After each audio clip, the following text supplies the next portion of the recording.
Sometimes in life you take a chance that changes you forever.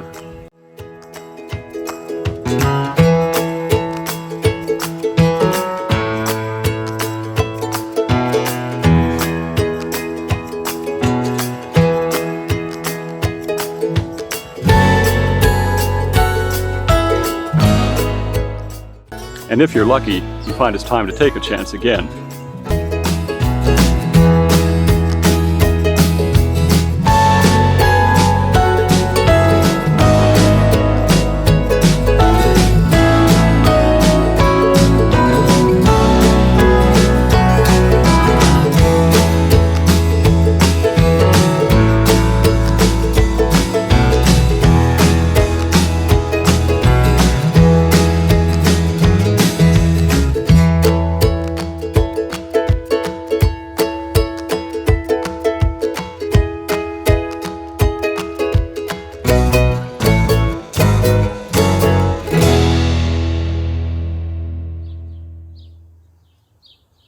Hi, so I'm going to give you an introduction to our little barbecue video here. The part about Thailand that I had to start to love almost immediately was the food. Everybody does. You fall in love with the food and you stay for the food and you want to go back for the food and the fruits and all the different things that there are there in the tropical paradise there. But the thing I came away with that was probably my favorite and maybe even saved my life, that might be a little bit of a stretch, but not much, was barbecue chicken there. And they call barbecue chicken in Thailand gai yang. Gai stands for chicken and yang is anything that's grilled or barbecued as we might know it. So I had a hard time in training for part of it anyway. I started to come down ill towards the end of our homestay, which was in Ratchaburi, where I'm showing you some images right now. You're seeing us building a large bathroom facility for a school, which I was okay through that part, but towards the end of it, another Peace Corps volunteer and I both started coming down to the same thing, and he was a few days ahead of me, which was what was really odd. He could actually tell me what was going to happen next.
It was we figured some kind of mosquito virus. I don't think it was not dengue, because I had dengue at a different time during my 2 years there, and was much different. I'll talk about that some other time. But the part where that came home to rest with me was when we got to this beautiful horticulture center in the Korm Phnom on the Mekong River of all places. It was just gorgeous there.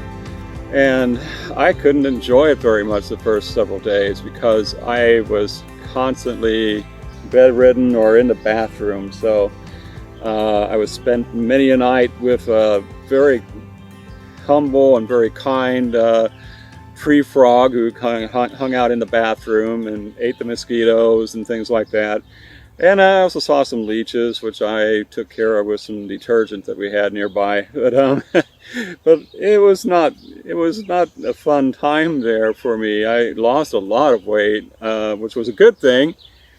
you always want to lose weight when you're overweight, but I came into Thailand probably carrying an extra 20 to 30 pounds, even less than I have now. But you know, it was just at the time when you're 24 years old, like I was, that was a lot to be carrying, and I was kind of glad to be rid of it, but just not wanting to do it in this way. Nobody ever wants to do it that way with diarrhea. So one of my recovery methods was when I started feeling better and started having some hunger, I went to the market with everybody in the evening after training was done, and was able to get good barbecue chicken, good gayang, and sticky rice, and a little bit of, they had, since it's in Nakhon Phanom and it was on the border with Cambodia, guess what? They had French bread. They had bakers who knew how to bake French bread and rolls and things like that. So absolutely the most wonderful tasting stuff, and I could slice that and put the chicken inside and have a sandwich. It's a very Western method of getting it better, but you know, I needed the extra calories at that time, and I was able to handle richer stuff at that time. So I had that, and I had, oh gosh, they have coconut ice cream that, you know, is made with the real thing, you know, so it's pretty cool. You know, when we're going to talk more now about the gayang, and the gayang comes, you can find it in any part of Thailand basically, but it will taste different in different parts of Thailand. And the interesting thing about the food from the northeast part of Thailand, where my wife is from, is that it has become very popular in Thailand, especially in central Thailand, in Bangkok and so forth. You'll see people go to restaurants for the samtam and the gayang and the khao niao and the different flavors that they have.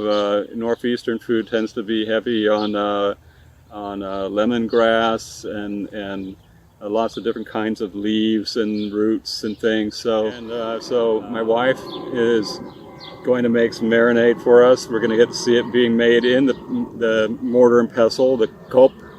That's what they call it in Thai. And we'll show you that. We'll show you the finished product.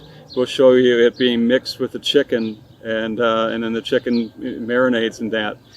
And part I don't know that we've got footage of, but it's really not a big deal, is that after that has been mixed, when we're getting it ready to go on the grill, my wife mixes some other ingredients with the marinade, like tapioca flour, and you can actually use different kinds of flour. You can use wheat flour, you can use rice flour, or a combination of them if you don't like the flavor of one, or if you're not used to some other things and you just want to try making it thicker that way.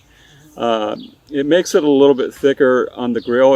It'll very quickly thin out when it's over the heat on the grill and spread around on your chicken. But it sticks to the chicken very well this way, and it also keeps you like it that way. So we're going to get into the cooking, and you'll see me in a different shirt because yes, I had to do something different, and so we're doing a little bit of a reboot here on some of these footage, but it's working. You know, this is what you do with vlogging. It's what I'm learning to do. I've had a really good time doing this, and it's been a lot of fun. So I hope you'll enjoy the video about cooking and creating the marinade. Black pepper, coriander seed. Look at the the hook here. Oh, we're not focusing on that. It looks perfect.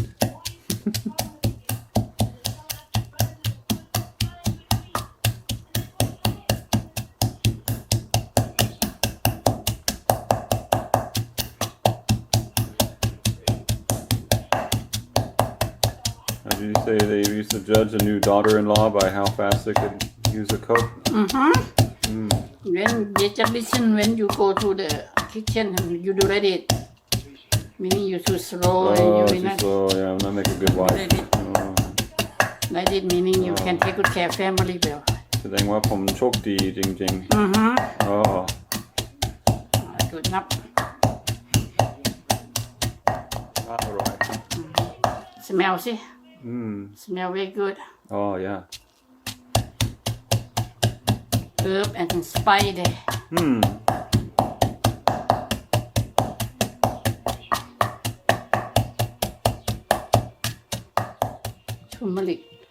Turmeric powder. And turmeric. Okay. Yeah. Oh, nice bright orange. Nice color and very good for your infection and everything. Good for infections, good for liver. Yeah. มีแต่ของดีๆให้กิน Good for chicken livers. Yeah, can put in chicken liver.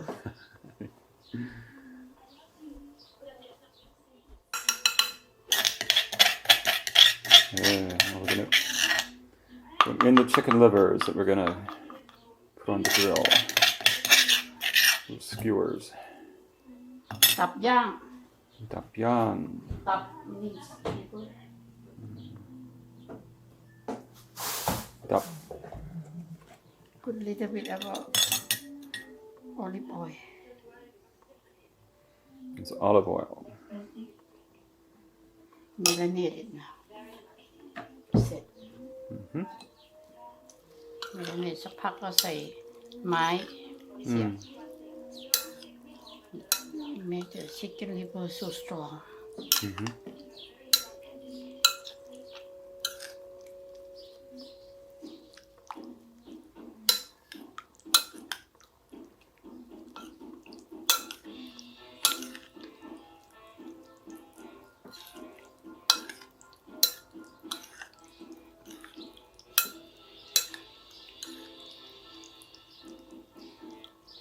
Maybe I coconut milk a little bit.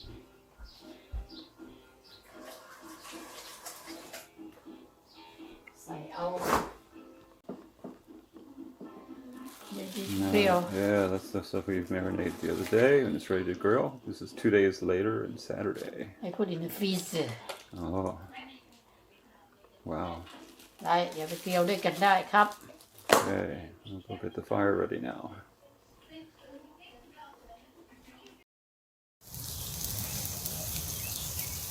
Okay, so we're starting them on here, and the grill's probably borderline too hot. We're gonna just start off with 2 or 3 here in the middle and let things kind of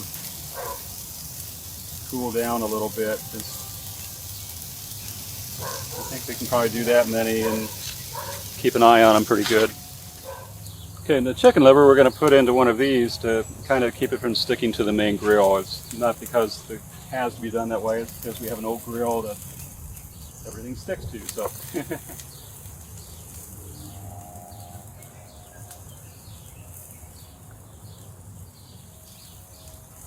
we're going to do like that, and they're going to go on the grill over here. And then because we want to get all sides of the chicken done, we're going to kind of close things up here.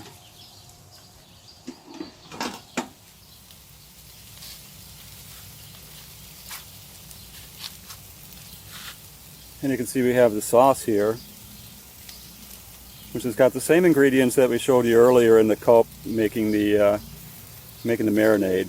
It has basically the same ingredients, and we'll be putting this on the chicken.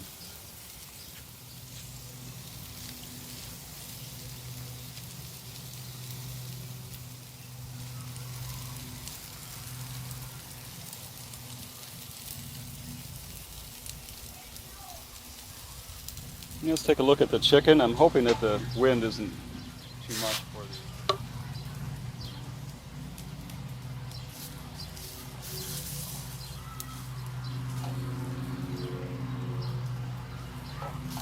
Really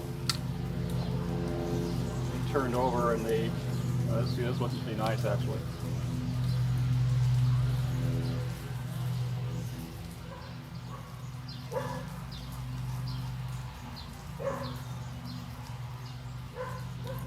And we'll cover this a little bit more, let the top sauce kind of melt. Okay, and we turned over the liver a while ago. Let's see how it looks now after basting it again. And see, it's looking pretty good. So that one's ready to go. Now we're going to put on some sweet corn over there.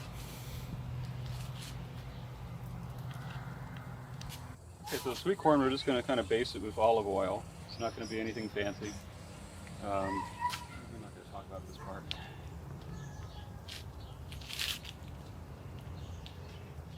Turning.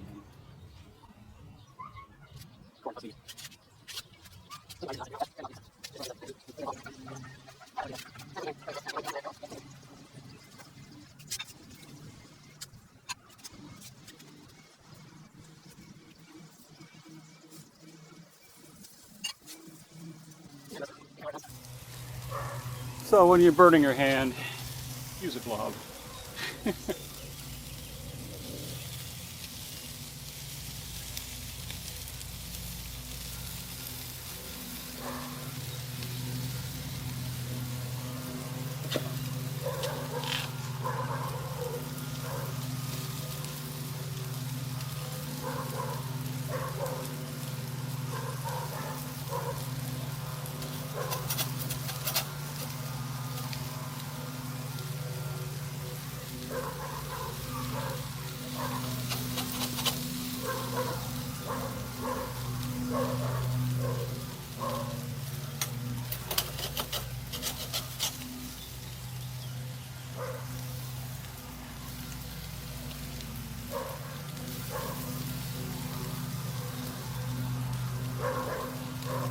Yeah, a little charring's okay. I mean, I don't like getting this burnt like black like that, but when you're putting on a thicker sauce like this, it really helps to alleviate problems like that. But the rest of this is mostly brownish, so it's not too bad.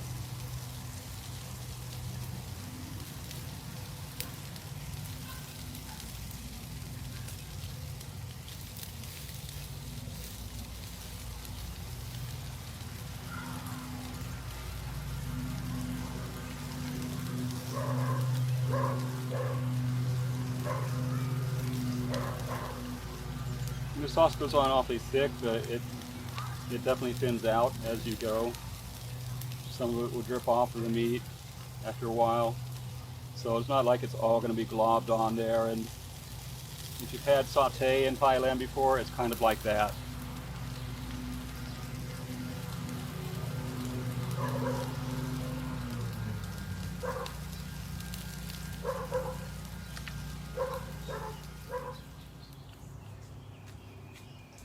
Okay, so we're at a close. I think they look pretty nice, and I think they'll be okay. If you ever take them off too quickly, you can always pop them in the microwave, like you always do with sweet corn.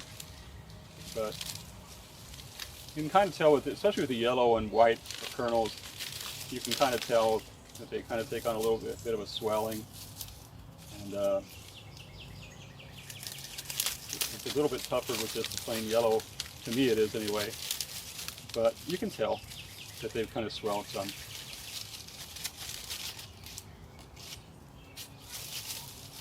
It doesn't take much for sweet corn. Alright, that's all we're going to do.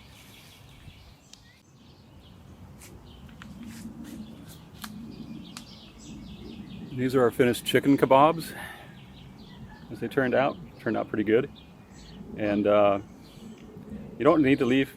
The nice thing about doing kebabs is that they're so much thinner than they would be as like a chicken breast or a leg of chicken.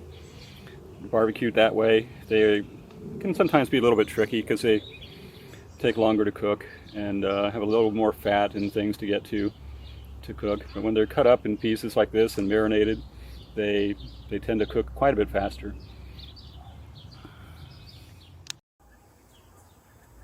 So I hope you enjoyed this video. I think that we've tried very hard to make it fairly concise, not take too long. I didn't want to spend all the time showing you every second of the grilling process and so forth. It's no fun for anybody. Everybody wants to eat, you know. So we just cut and edit as much as we need to and make it more enjoyable. But this is a topic. We'll try to get other food topics mixed in with the with this vlog. It's all about everything. It's about the culture. It's about Thailand. It's about the food. It's about the people, especially, and the experience that I've been having as a cancer patient with ampullary cancer. I'll be getting into more things about my diet since my my operation. I'm definitely not eating gayong every day. Sometimes, sometimes after we've cooked a lot like this, I get it for a few days in a row.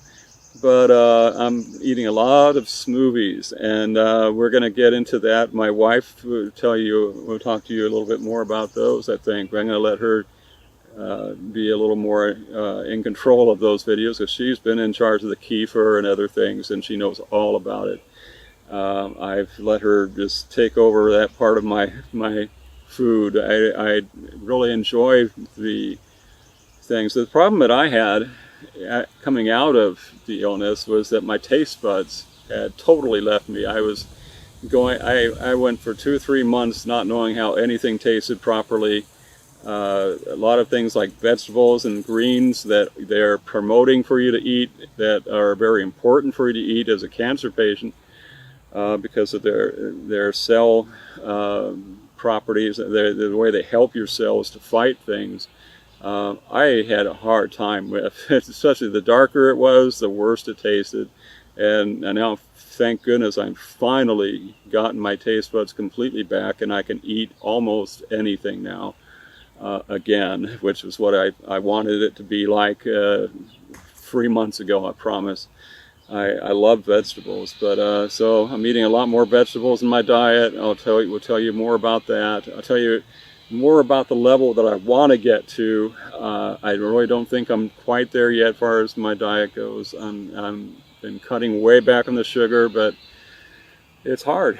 I mean, sugar is the toughest thing in our society here in America, I think, and so you got to be careful about that. But anyway, I'll be making a list of different topics that we'll be getting into about diet. And if you got any questions about that or any suggestions about that, please feel free to put them out there. I love doing research on things. If there's something I don't know about, or something especially if there's something that you know about that you think I might want to try, hey, put it out there. I would love to hear about it, and would love to give it a try. So that's all I'm going to talk about for now, and we'll talk to you later.